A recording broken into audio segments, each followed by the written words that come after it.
प्यारे बच्चों, आज हम कक्षा चौथी के दोस्त की पोशाक पाठ में पेज 38, 39 और 40 के एक्सरसाइजेस को करेंगे और समझेंगे।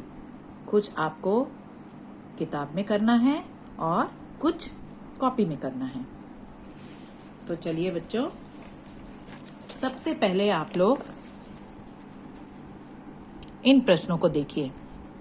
इनके आपको ऑडियो क्लिप्स भेजना है अपने शब्दों में इनके उत्तर आपको ऑडियो क्लिप के द्वारा भेजना है।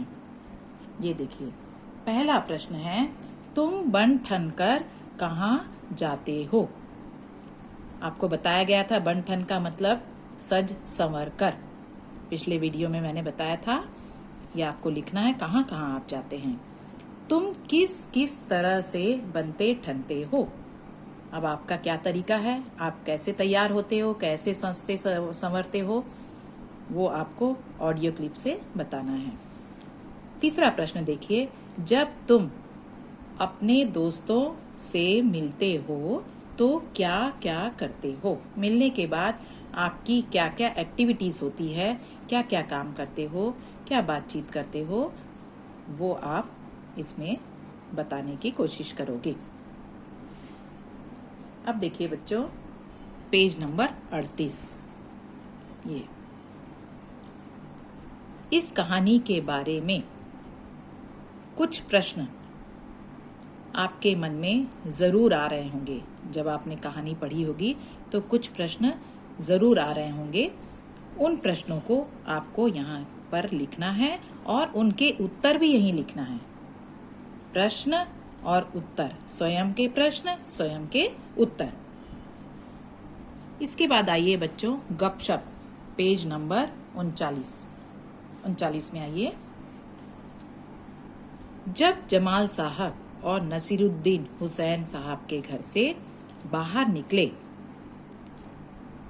जब जमाल साहब और नसीरुद्दीन हुसैन साहब के घर से बाहर निकले तो उन्होंने अपनी बेगम को नसीरुद्दीन और जमाल साहब से मुलाकात का किस्सा सुनाया।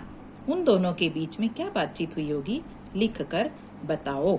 और आपको यहीं पर लिखना है, थोड़ी सी जगह बना लेनी है बच्चों और यहीं पे लिखना है।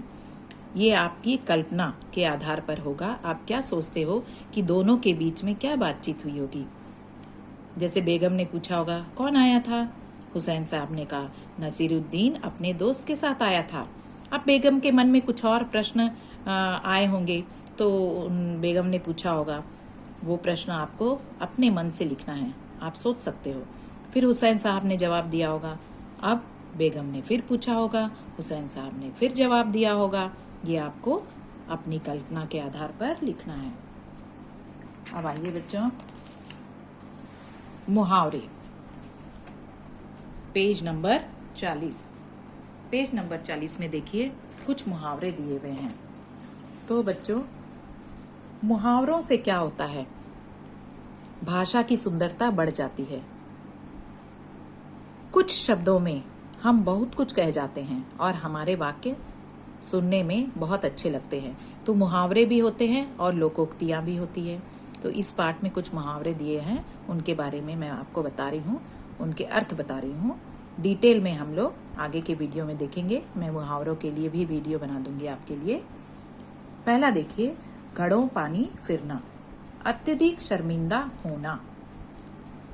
दूसरा, सिर मुंडाते ही ओले पड़ना, आरंभ में ही संकट आ जाना। कई बार ऐसा होता है कि हम कोई काम शुरू करते हैं और तुरंत कुछ परेशानी आ जाती है, तो बोलते सिर मुंडाते ही ओले पड़ना। काम शुरू किया नहीं कि परेशानी आ गई। अब देखिए, ऊंट के मुंह में जीरा, यानी कि जरूरत से कम वस्तु मिलना। अब हाथी को हम थोड़ा सा खाने के लिए दे देंगे तो क्या होगा, हाथी के लिए ऊंट के मुंह में जीरे के समान हो जाएगा। 2 रोटी दे दिया, 1 रोटी दे दिया तो उसका तो पेट नहीं भरेगा, और वही बिल्ली के लिए वो बहुत ज्यादा हो जाएगा। दिया तले अंधेरा, अपनी बुराई दिखाई न देना।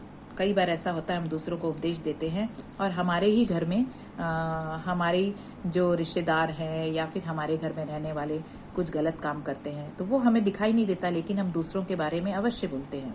तो इसे कहते हैं दिया तले अंधेरा, या इसको चिराग तले अंधेरा भी बोलते हैं। अपनी बुराई दिखाई न देना। ईद का चांद, आपको मालूम है कि कितने दिनों बाद निकलता है ईद का चांद? तो बहुत समय बाद दिखाई देना। जब कोई दिखाई नहीं देता हमें बहुत समय तक, तो हम उससे कहते हैं क्या बात है भाई, ईद का चांद हो गए क्या? मतलब बहुत दिन से दिखाई नहीं दे रहे हो।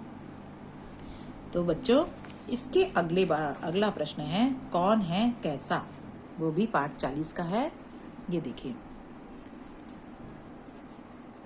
नसीरुद्दीन एक भड़कीली अचकन निकाल कर लाए। भड़कीली है विशेषण, और किसके बारे में विशेषण है? इस अचकन संज्ञा के बारे में। अचकन के बारे में भड़कीली बता रहा है कि अचकन कैसी थी, भड़कीली, चटक मटक। भड़कीली शब्द बता रहा है कि अचकन कैसी थी। कहानी में से ऐसे ही शब्द छांटो जो किसी के बारे में कुछ बताते हों, उन्हें छांट कर दी हुई जगह में लिखिए। अब आपको ढूंढना है ऐसे वाले शब्द जिसमें कि संज्ञा भी होगी और संज्ञा के बारे में विशेषण। तो एक तो आपको दिया हुआ है पुराना दोस्त। वैसे ही आपको जितने मिलते हैं, हो सकता है जितने यहाँ पे स्थान दिए हुए हैं, ब्लैंक्स दिए हुए हैं, उतने शब्द ना हो इस पाठ में, तो आप चाहो तो दूसरे पाठ का भी ले सकते हो। पीछे जो आपने पाठ पढ़े हैं, पुराने पाठ है ना, इस पाठ का पहले लिखोगे, फिर पुराने पाठ का लिख लोगे। तो बच्चों, अब आप ध्यान से सुंदर लिखावट में सही वर्तनी के साथ लिखेंगे। धन्यवाद।